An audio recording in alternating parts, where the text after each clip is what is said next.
Assalamualaikum warahmatullahi wabarakatuh. Setiap manusia punya cerita. Cerita tentang luka yang pernah ditahan, tawa yang pernah tertahan, dan doa-doa yang tak pernah lelah dipanjatkan.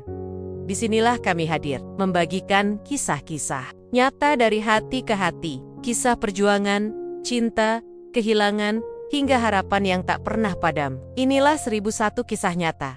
Bukan sekadar cerita, tapi cermin kehidupan yang mungkin tak jauh dari kisahmu sendiri. Jangan lupa like, komen, dan subscribe.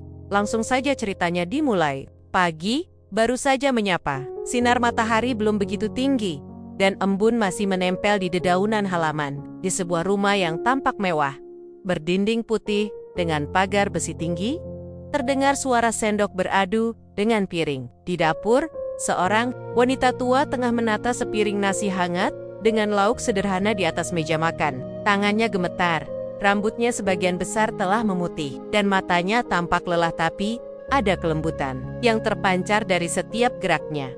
Dia adalah Bu Murni, seorang ibu yang hidup bersama anak lelakinya, Dika, yang kini sudah sukses bekerja sebagai manajer sebuah perusahaan besar. Sejak suaminya meninggal, Bu Murni tinggal bersama Dika agar tidak sendirian di kampung. Harapannya sederhana, bisa melewati sisa usia dengan melihat anak semata wayangnya bahagia, sambil membantu sebisanya. Di Rama, meskipun tubuhnya sudah mulai renta, ia tetap bangun lebih awal setiap hari. Ia menyiapkan sarapan, menyapu halaman, dan mencuci pakaian anak dan menantunya.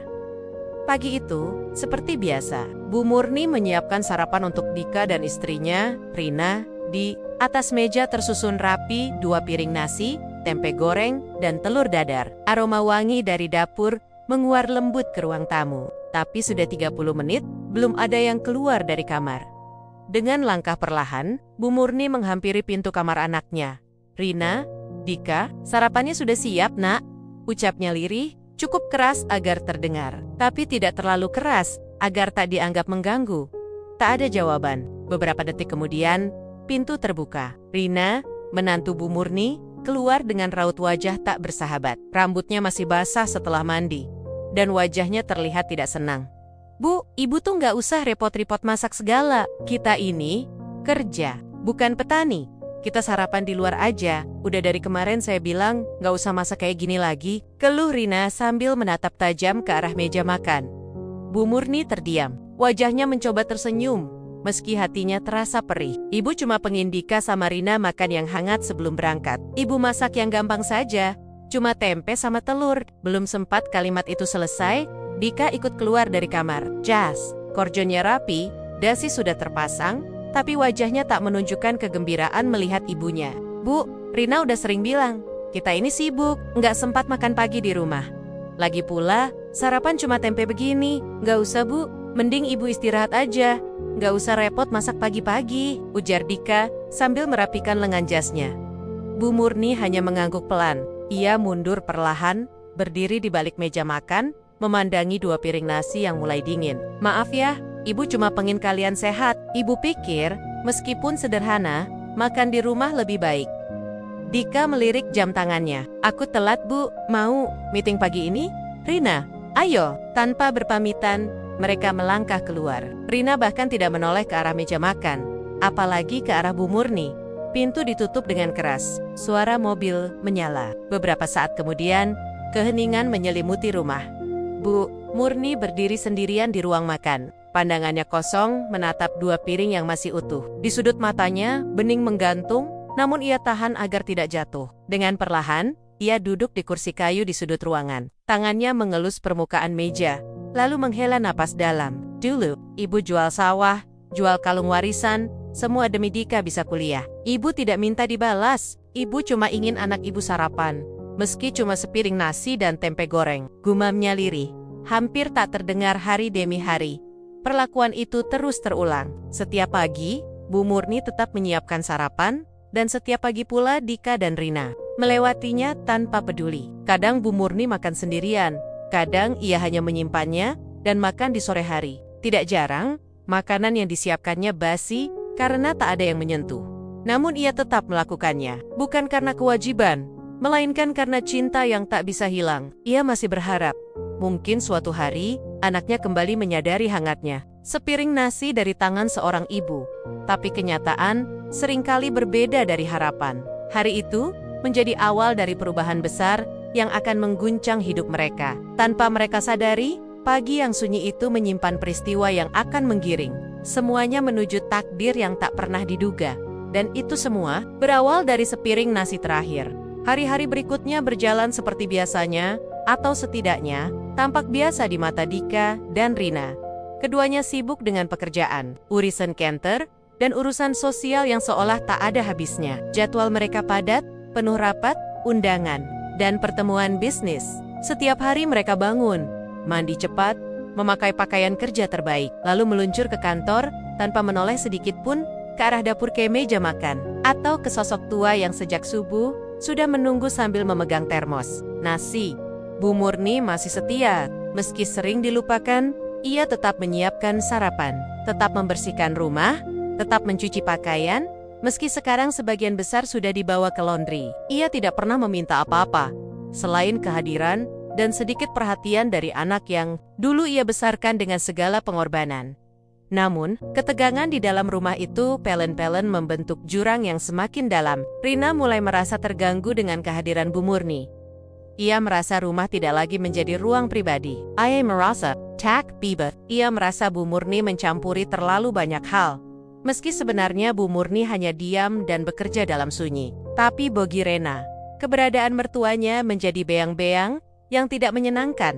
Suatu sore, saat Bu Murni sedang menyiram tanaman kecil di halaman, ia mendengar percakapan Dika dan Rina dari balik jendela ruang tengah. "Sayang, kamu tahu nggak, ibu kamu itu seperti bayangan masa lalu yang terus nempel. Rumah ini berasa kayak rumah kampung.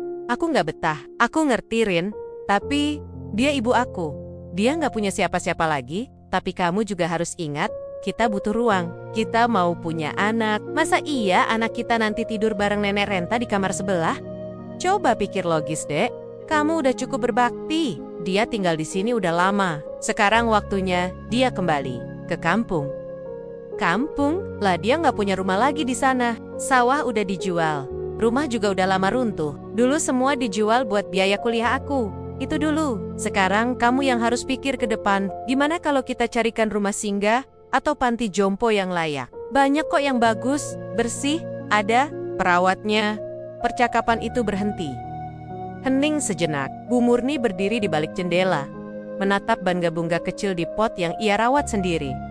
Hatinya terasa tertusuk. Ia tidak menangis, tidak mengeluh. Ia hanya diam yang panjang, tapi begitu dalam. Malamnya, saat mereka makan malam di luar, Bu Murni duduk sendirian di ruang tamu. Televisi menyala, tapi tak bener-bener ditonton. Matanya kosong. Di pangkuannya, ada kain yang sedang ia lipat. Jemur, bergerak pelan, tapi pikirannya melayang jauh. Ia mengingat masa lalu, saat-saat ketika ia menjual satu-satunya kalung warisan dari ibunya demi membayar biaya masuk kuliah, Dika. Saat ia berjualan pisang goreng keliling kampung demi bisa membeli sepatu anaknya yang rusak. Saat ia menahan lapar agar bisa membelikan susu formula untuk Dika kecil. Semua itu kini seperti cerita dari kehidupan orang lain karena Dika yang sekarang tampak begitu jauh, begitu asing. Beberapa hari kemudian, konflik memuncak. Saat itu pagi hari, Bu Murni sedang menyapu halaman. Tiba-tiba Rina keluar rumah dan melihat pakaian dalamnya dijemur di pagar depan. Ia langsung berteriak, "Bu, saya udah bilang berkali-kali, jangan jemur pakaian dalam di depan rumah. Ini rumah elit, bukan kampung." Bu Murni terkejut. Ia buru-buru menurunkan pakaian itu sambil meminta maaf. Tapi Rina tidak berhenti. "Kalau ibu nggak bisa ngerti juga, ya sudah, ibu pulang aja ke kampung. Saya sudah nggak tahan. Rumah ini sempit, sumpek, dan jujur saja, saya capek pura-pura sabar."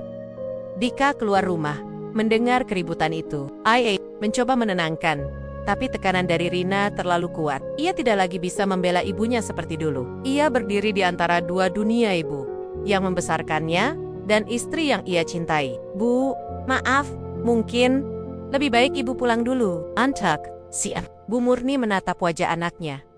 Dalam diam, ia menunduk pelan. Tak ada air mata, tapi ada luka besar yang terbentuk di dalam hatinya. Ia masuk ke kamar, mengemas barang-barangnya dalam satu tas kecil. Beberapa potong baju, mukena, dan sebuah bingkai foto lama yang berisi gambar dirinya, almarhum suaminya, dan Dika kecil yang masih memakai seragam SD. Tanpa banyak bicara, ia pamit. Dika hanya mengangguk. Rina memilih masuk ke kamar. Dengan langkah lambat, Bu Murni berjalan keluar rumah. Jalanan terlihat sepi. Tak ada siapapun yang menemani. Tak ada pelukan, tak ada ucapan maaf. Hanya bayangan tubuh tua yang menjauh, membawa luka yang tak terlihat. Langkahnya terus melambat. Hingga akhirnya ia berhenti di sebuah halte kecil di tepi jalan. Di sana ia duduk, menatap langit yang mulai mendung. Ia tidak tahu akan kemana. Ia tidak tahu di mana harus bermalam nanti. Tapi, satu hal yang pasti untuk pertama kalinya dalam hidupnya, ia merasa benar-benar sendirian. Senja mulai turun perlahan. Langit berubah warna, dari biru terang menjadi jingga kelabu. Awan menggantung berat di langit kota, menandakan hujan bisa saja turun sewaktu-waktu. Di bawah langit yang mulai murung itu, Bu Murni masih duduk di halte kecil dekat persimpangan jalan. Tas kecil berisi pakaian ada di pangkuannya, tubuhnya yang renta tampak kaku karena terlalu lama duduk. Kakinya kesemutan, tapi ia enggan berdiri. Bukan karena lelah saja, tapi karena hatinya pun belum tahu harus melangkah kemana. Ia menatap kendaraan yang lalu lalang di depan matanya. Mobil-mobil mewah, motor-motor cepat, dan orang-orang berpakaian rapi yang berlalu seperti angin. Tak ada satupun yang memperhatikannya. Tak ada yang peduli siapa dia, dari mana datangnya, atau mengapa ia duduk di sana sejak siang tanpa bergerak. Bu Murni hanyalah beong-beong di pinggir jalan. Tua, lusuh, dan tampak tak penting. Perutnya mulai perih. Ia belum makan sejak pagi. Bekal nasi yang sempat ia bawa dalam kantong plastik kecil pun sudah basi karena terpapar matahari. Ia hanya meneguk air putih dari botol yang setengah kosong. Udara makin dingin. Angin mulai berhembus lebih kencang. Tubuhnya menggigil pelan. Sesekali ia mencoba tersenyum, mencoba menguatkan diri sendiri. Tapi wajahnya makin pucat. Hibernia mulai kering, matanya berkunang-kunang. Hingga akhirnya tubuhnya oleng. Kepala Bu Murni tertunduk, lalu jatuh perlahan ke arah bahunya. Tas kecil yang ada di pangkuannya terjatuh ke trotoar. Ia pingsan, tak sadarkan diri.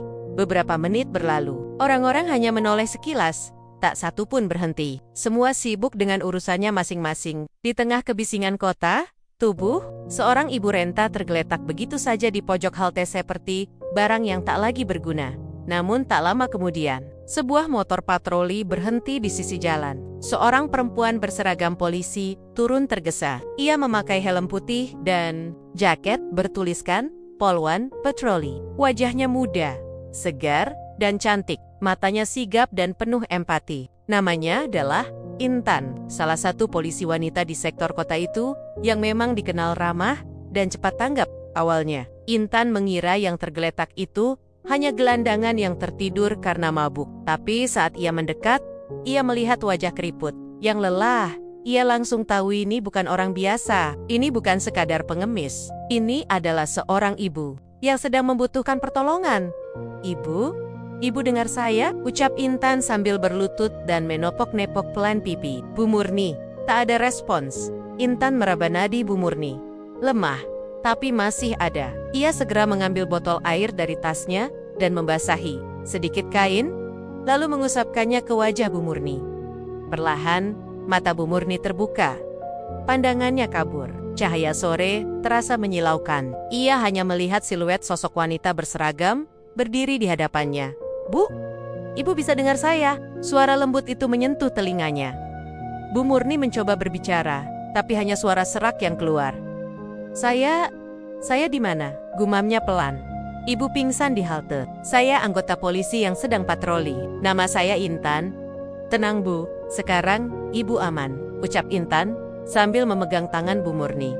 Air mata menetes perlahan dari sudut mata Bu Murni untuk pertama kalinya hari itu. Seseorang menyentuh tangannya dengan kasih.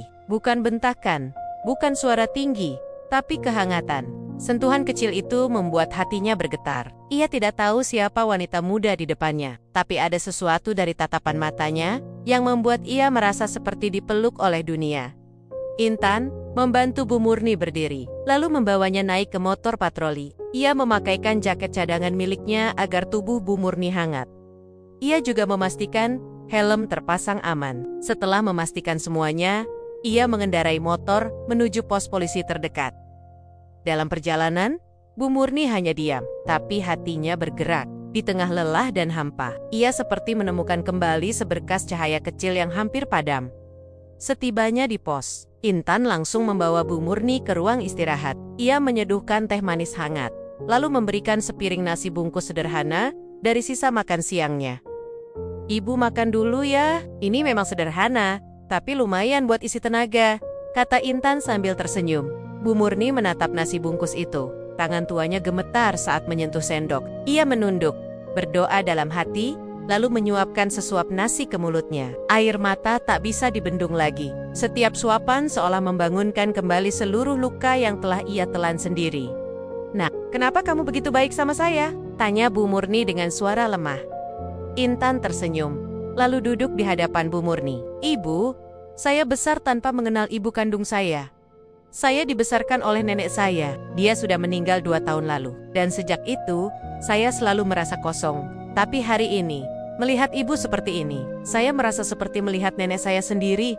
Mata mereka saling menatap, dua jiwa yang baru saja bertemu, tapi seperti sudah lama saling mengenal. Sejak hari itu, hubungan mereka mulai terjalin. Intan tidak hanya menolong Bu Murni secara fisik, tapi juga mulai menyembuhkan luka batin yang telah lama membusuk. Ia menguruskan pemeriksaan kesehatan, mengganti pakaian Bu Murni dengan yang layak, bahkan membujuk komandannya agar diizinkan membawa Bu Murni tinggal sementara di rumah dinasnya.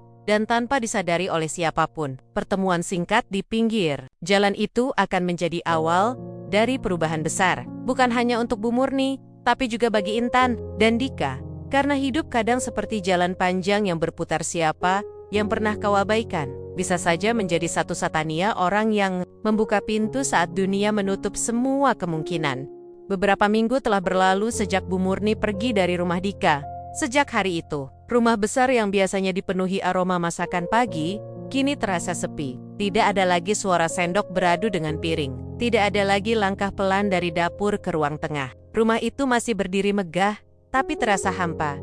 Rina tak pernah menyinggung soal kepergian Bu Murni lagi. Ia menganggap semuanya telah selesai.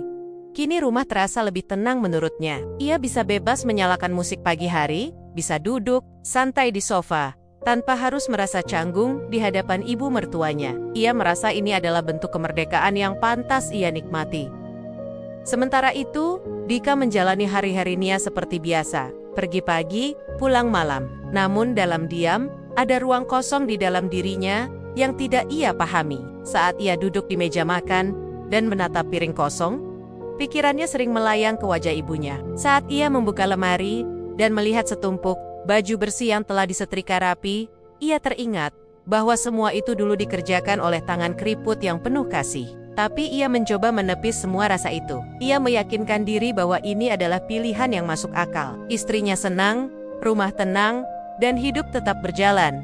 Namun takdir seringkali menyimpan kejutan. Hari itu datang seperti badai, cepat, keras, dan tidak memberi waktu untuk bersiap.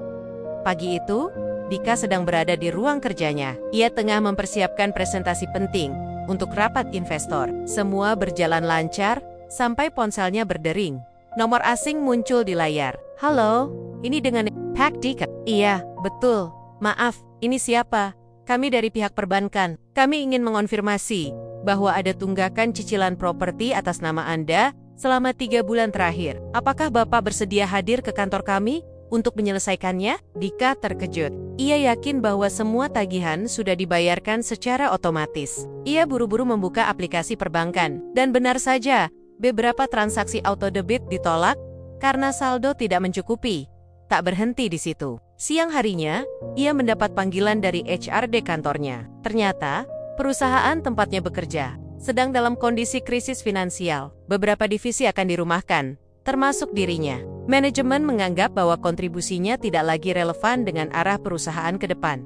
Sore harinya, ia duduk lemas di kursi taman dekat kantornya. Pikirannya kalut, pendapatan hilang, cicilan menumpuk, dan tabungan makin menipis. "SOTIA, pulang?" Rina menunggu di ruang tamu dengan wajah masam. "Kamu kenapa?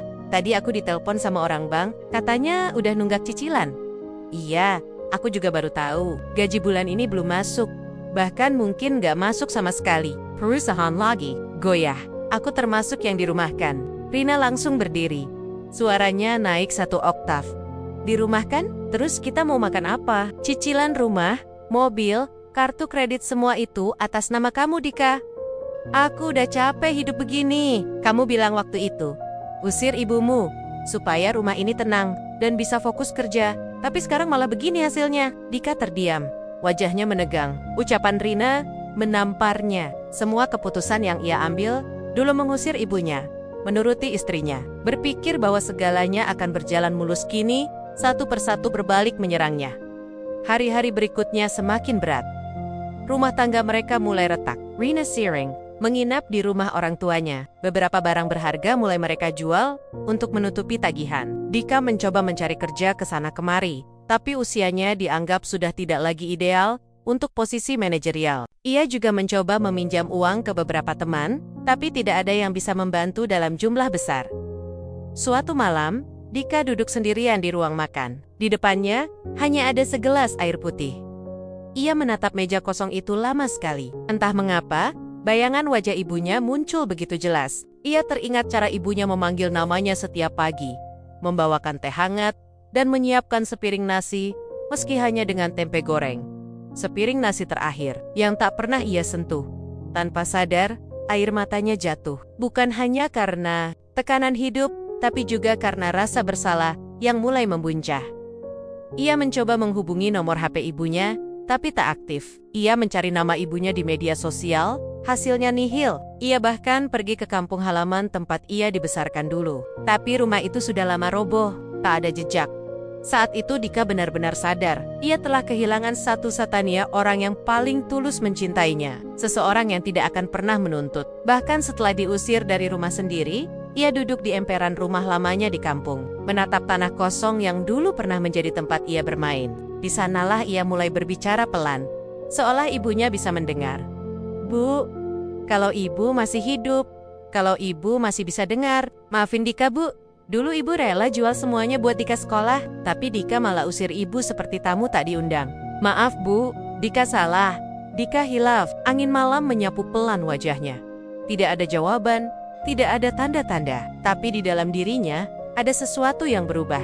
Ia bertekad, ia harus mencari ibunya, apapun caranya. Hari-hari berikutnya, ia habiskan untuk menyusuri panti jompo, rumah singgah, boken masjid-masjid besar di kota yang sering menampung orang tua terlantar. Tapi hasilnya nihil. Tak ada yang tahu siapa Bu Murni. Tak ada yang melihatnya. Tak ada yang mengenalnya. Sampai suatu hari, ia mendengar cerita dari seorang pedagang kaki lima di depan kantor polisi. Mas, kayaknya saya pernah lihat ibu-ibu tua seperti yang Mas ceritain, rambut putih, suka duduk di taman kecil depan kantor polisi.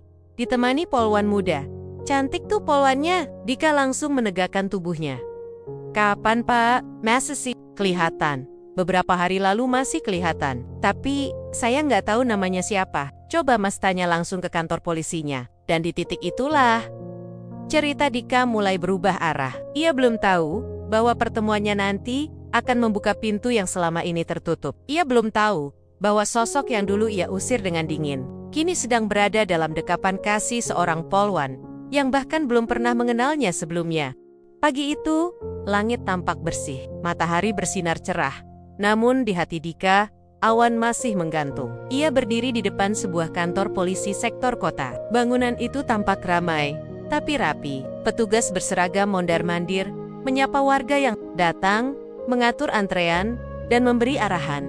Dika berdiri kaku, mengenakan kemeja kusut dan celana panjang yang tidak semewah dulu. Wajahnya pucat, mata sembab, dan tangan gemetar. Ia sudah mengumpulkan keberanian sejak semalam. Hati kecilnya berkata, ini saatnya. Entah akan bertemu atau tidak, entah akan dimaafkan, atau justru diusir. Yang penting, ia harus mencoba.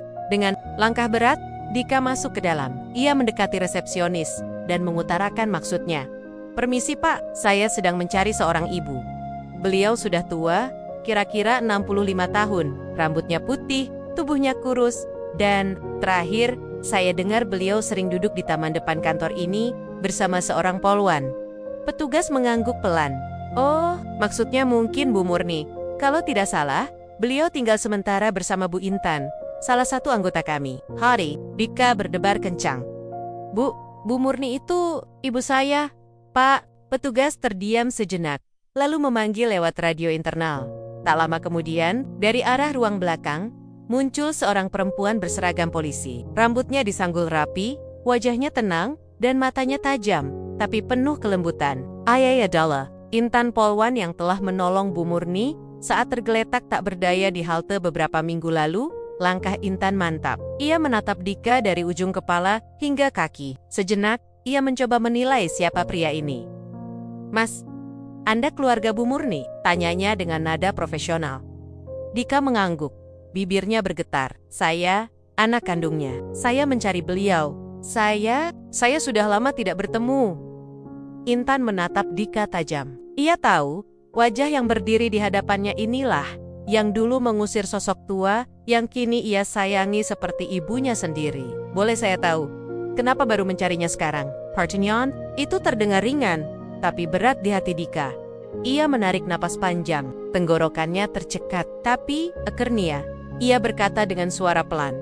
Saya bodoh, Bu. Saya dulu terlalu sibuk membuktikan keberhasilan saya. Saya pikir memberi rumah sudah cukup membalas jasa. Tapi saya lupa, ibu saya nggak butuh rumah besar.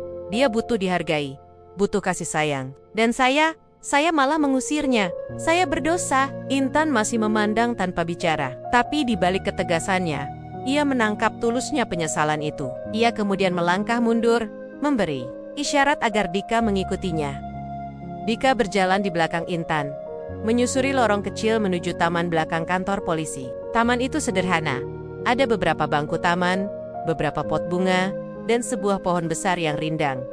Dan di sanalah duduk seorang wanita tua berjilbab, memakai baju batik dengan kerudung yang dilipat rapi. Di pangkuannya ada sebuah tas kecil. Ia sedang memberi makan burung-burung kecil dengan remahan roti. Langkah Dika terhenti. Tenggorokannya tercekat, jantungnya berdetak lebih cepat. Sosok itu, wajah itu, tangannya yang gemetar. Semua itu tidak berubah sedikit pun. Itu Bu Murni.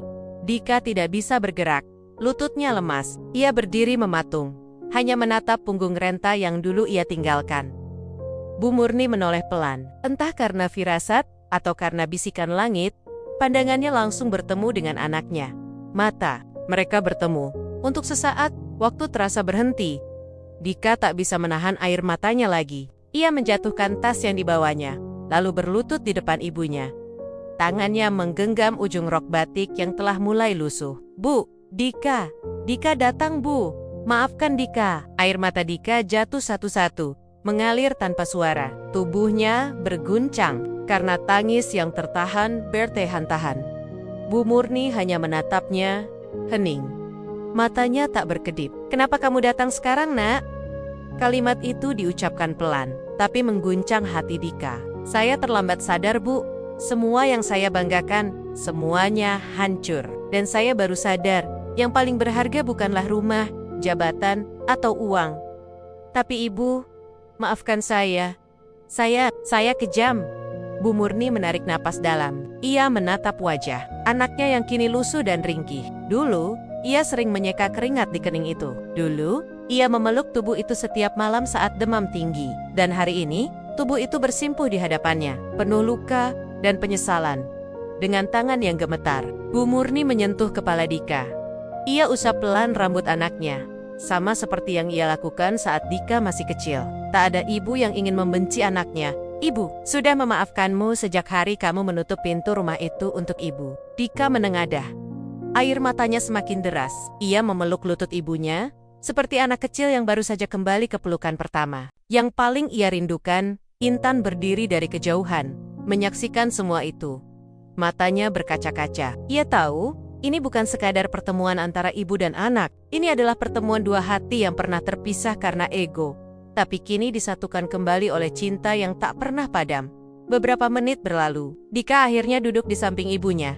Mereka berbincang pelan. Bu Murni menceritakan bagaimana Intan menyelamatkannya, merawatnya, dan memperlakukannya seperti ibu kandung sendiri. Dika menoleh ke arah Intan. Kali ini, dengan penuh hormat. Terima kasih, Bu Intan. Kalau bukan karena ibu, mungkin saya tidak akan pernah bisa menatap wajah ibu saya lagi. Intan tersenyum. Ia menggeleng pelan. saya cuma jadi jembatan, tapi yang menyatukan kalian kembali adalah kasih Tuhan. Dan hati yang masih mau mengakui kesalahan. Dika memegang tangan ibunya. Bu, bolehkah saya bawa ibu pulang? Bu Murni menatap wajah anaknya. Lalu ia tersenyum tipis. Ibu bukan barang, nak, yang bisa kamu ambil atau kamu buang. Tapi kalau kamu sudah benar-benar mengerti arti rumah, maka ibu akan ikut pulang karena rumah. Bukan soal dinding dan atap, tapi hati yang mau menerima. Hari itu menjadi awal baru bagi Dika. Bukan karena ia berhasil membujuk ibunya kembali, tapi karena ia belajar satu pelajaran paling mahal dalam hidupnya.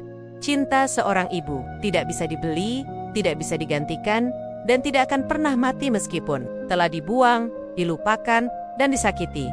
Dan semua itu dimulai dari sepiring nasi yang dulu tak pernah ia sentuh.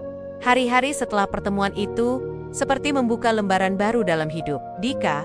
Setelah bertahan-tahan hidup dengan keangkuhan dan kesibukan duniawi, kini ia belajar kembali menjadi seorang anak bukan dengan kata-kata, tapi lewat tindakan nyata. Sejak Bu Murni memutuskan untuk pulang bersama Dika, rumah yang sebelumnya dingin dan sunyi mulai terasa berbeda. Dika menyambut ibunya di depan pintu dengan senyuman yang dulu nyaris tak pernah ia berikan. Ia membawakan tas kecil yang selama ini dibawa Bu Murni kemana-mana. Di dalamnya hanya ada beberapa helai pakaian, tasbih kayu, dan foto lama mereka. Bertiga, Rina, yang mendengar kabar kepulangan Bu Murni, sempat terdiam. Wajahnya tak menunjukkan ekspresi jelas, antara kaget, tidak setuju, dan bingung. Tapi Dika tidak menunggu persetujuannya. Ia tahu, kali ini ia tidak akan mengulangi kesalahan yang sama. Ia tidak akan membiarkan orang yang paling tulus dalam hidupnya kembali diabaikan. Hari pertama Bu Murni di rumah, Dika bangun lebih awal. Ia ke dapur, mencoba menyalakan kompor, menanak nasi, dan menggoreng tempe. Ia kikuk. Tangannya beberapa kali kena percikan minyak, tapi ia tersenyum. Di hatinya ada semangat yang dulu hilang, semangat untuk berbakti.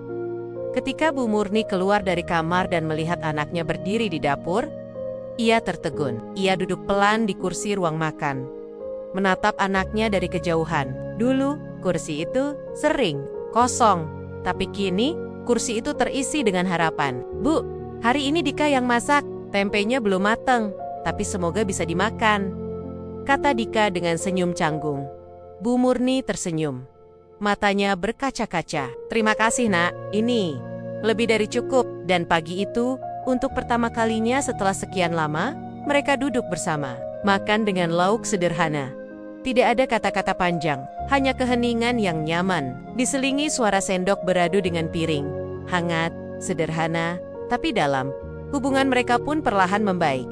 Dika mulai banyak bertanya, mendengar cerita-cerita lama yang dulu ia anggap remeh. Ia mulai menyadari bahwa di balik setiap kerutan di wajah ibunya, ada kisah perjuangan yang tak pernah ia hargai. Ia kini mendengarkan, bukan sekadar mendengar.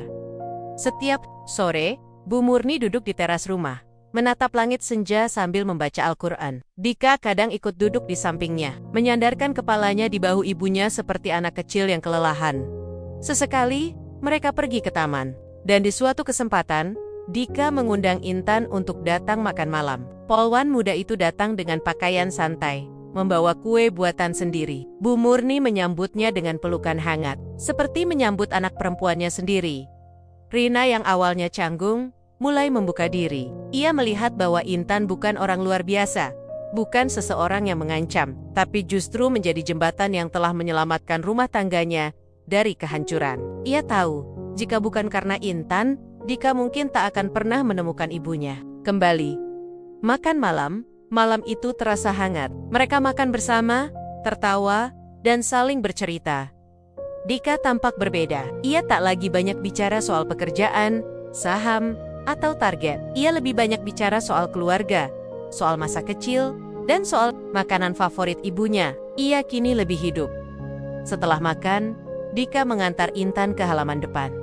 Mereka berbincang sebentar di bawah lampu taman. Bu Intan, saya nggak tahu gimana caranya balas semua kebaikan ibu, ucap Dika. Intan tersenyum lembut. Nggak perlu dibalas. Cukup jaga ibu baik-baik. Itu saja cukup. Dika menatap Intan lama, lalu mengangguk. Bu Intan, saya sadar, hidup saya selama ini terlalu sibuk untuk sesuatu yang sebenarnya kosong. Saya kehilangan arah. dan ibu saya hampir hilang karena itu. Intan mengangguk pelan. Kadang manusia harus jatuh dulu, baru bisa lihat apa yang paling penting. Malam itu, saat Intan pulang, Dika kembali masuk rumah dan melihat ibunya duduk di ruang tengah, merajut selimut bayi. "Ibu rajut buat siapa?" tanya Dika sambil duduk di lantai. Bu Murni tersenyum. "Siapa tahu, nanti ada cucu buat ibu gendong." Dika menatap ibunya. Pelan-pelan, air matanya kembali jatuh. Bukan karena sedih, tapi karena bersyukur. Ia merasa diberi kesempatan kedua. Kesempatan untuk memperbaiki, untuk mencintai, dan untuk menjalani sisa hidup bersama orang yang paling berarti. Dan rumah itu, yang dulu hanya dihuni kesunyian, kini mulai hidup kembali. Setiap pagi, aroma masakan kembali menguar dari dapur. Suara sapu terdengar dari halaman, dan di meja makan, selalu ada sepiring nasi, lengkap dengan tempe goreng dan telur dadar. Tapi kali ini, nasi itu tidak lagi diabaikan. Karena Dika tahu, sepiring nasi sederhana itu adalah lambang cinta yang tidak pernah minta balas. Cinta yang hanya ingin hadir, memberi, dan menemani. Dan ia berjanji dalam hatinya, selama ibunya masih bernapas, tidak akan ada lagi hari tanpa senyum, tanpa perhatian, dan tanpa pelukan.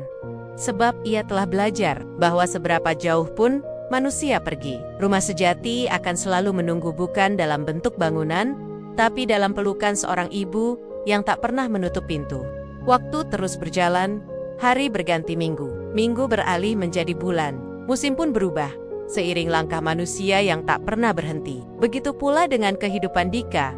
Kini, rumah yang dulu terasa dingin mulai hangat. Suara tertawa, aroma masakan, dan canda ringan mengisi setiap ruang. Dika telah berubah. Ia tak lagi sibuk mengejar status atau membuktikan keberhasilan pada dunia. Ia lebih banyak di rumah, lebih sering di dapur, lebih rajin menemani ibunya duduk di teras saat senja datang.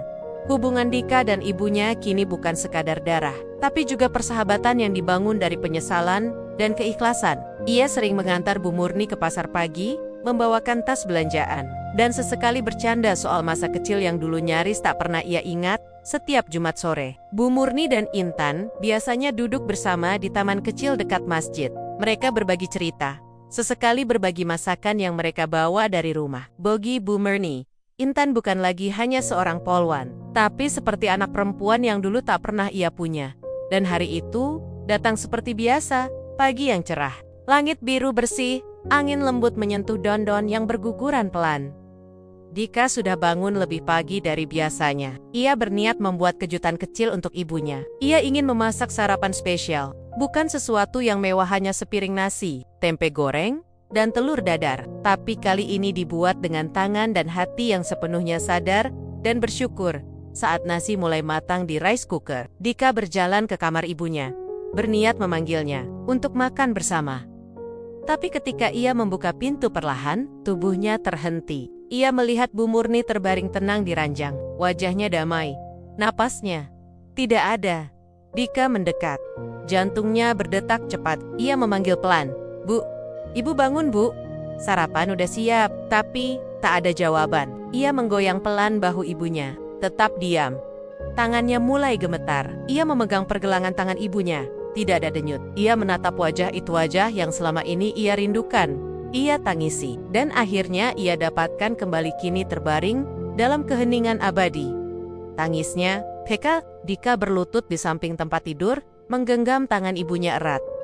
"Bu, jangan tinggalin Dika sekarang. Dika baru aja belajar jadi anak, Bu. Dika baru aja bisa duduk makan sama ibu lagi." Namun takdir sudah memilih jalannya. Bu Murni telah pergi dalam tidur yang tenang, dalam usia senja yang penuh luka, tapi akhirnya dipeluk kembali oleh cinta anaknya sendiri. Kabar itu menyebar cepat. Tetangga, kerabat, dan bahkan rekan kerja lama Dika berdatangan.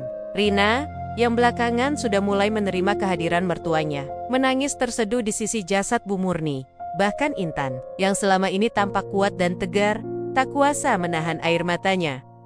Pemakaman berlangsung hikmat. Hujan gerimis mengiringi perjalanan terakhir Bu Murni ke tempat peristirahatan. Dika sendiri yang mengumandangkan azan di sisi makam. Suaranya parau, tapi penuh kepasrahan. Setiap lafaznya seperti mengantar sebuah janji bahwa ia tak akan pernah lagi mengabaikan arti sebuah kehadiran.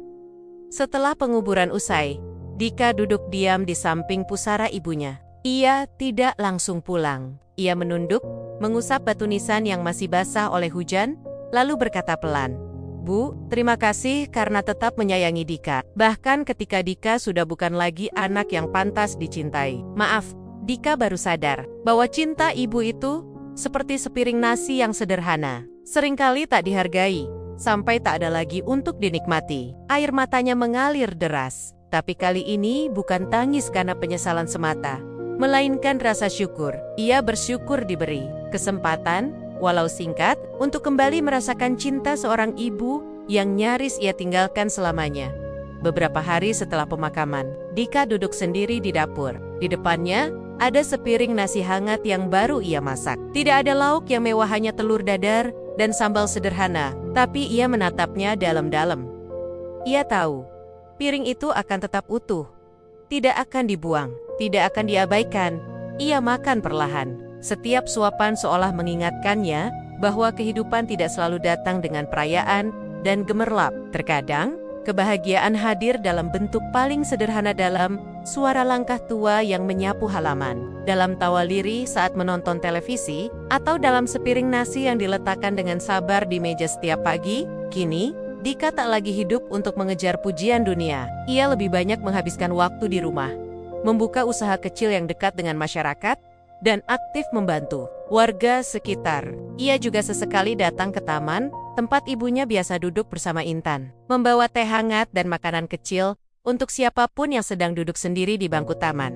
Satu persatu luka dalam dirinya mulai sembuh. Bukan karena waktu, tapi karena pengakuan dan pengampunan. Ia tahu, tidak ada manusia yang sempurna, tapi setiap manusia diberikan kesempatan untuk memperbaiki. Selama hati masih mau mendengar dan tangan masih mau merangkul, segalanya belum benar-benar terlambat.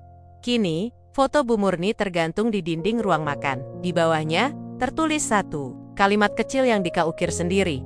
Hidup ini singkat, hargai selagi masih ada. Jangan tunggu sepiring nasi menjadi yang terakhir. Dan begitulah kisah seorang ibu yang pergi dalam diam, tapi meninggalkan gema cinta yang tak akan pernah padam. Karena cinta sejati tidak perlu syarat. Ia hanya butuh diakui, dihargai, dan dijaga, sama seperti sepiring nasi yang dulu terlihat biasa, tapi sebenarnya adalah harta yang paling luar biasa.